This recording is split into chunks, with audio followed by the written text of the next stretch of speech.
შაბლანა თელაშვილი აკეთებს განცხადებას, რომელსაც პირდაპირ ეთერში გთავაზობთ.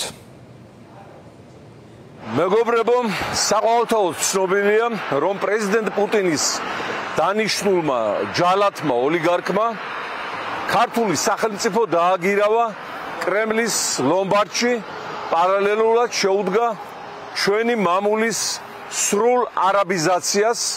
ახლა ვიმყოფებით მცხეთის რეგიონში, ისტორიულ სოფელ აღაიანში, სადაც მარტო ერთი გარიგებით არაბულ კომპანიამ შპს ალ-რასიხს გადაეცა 9 მილიონი კვადრატული მეტრი სასოფლო სამეურნეო დანიშნულების მიწა.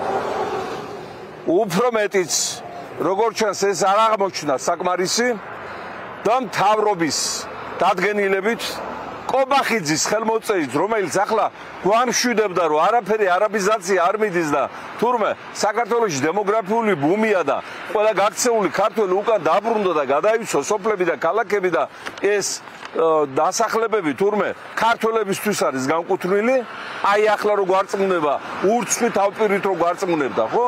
აი მისი ხელმოწერით თხოთის მთა აგერ ჩანს პირდაპირ.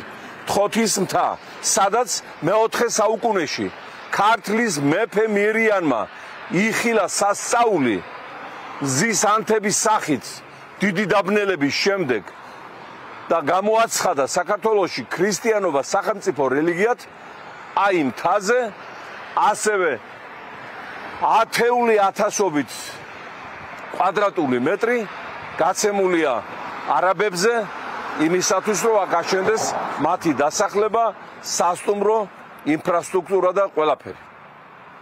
კიდევ ერთხელ და დაბაჯითებით ვაფრთხილებ არაბული ქვეყნების ხელმძღვანელობას, მათგან აკრედიტირებულ აქ დიპლომატიურ წარმომადგენლებს და მათ ყველა კომპანიას, ვინც უკანონო რეჟიმთან, რომლის კანონიერება აღიარებული არ არის სოფლიო დემოკრატიაში, აფორმებს ამგვარ ხელშეკრულებებს, ელოდებათ წინ ძალიან დიდი ზარალი, რადგან რეჟიმ ივანიშვილისა ძალიან მალე ქართველი ხალხის ნებით არ იქნება, ხოლო მათგან დადებული მოღალატეობრივი გარიგებები, ყველა შეთანხმება და კონტრაქტი იქნება გაუქმებული ყოველგვარი ანაზღაურების გარეშე. ამიტომ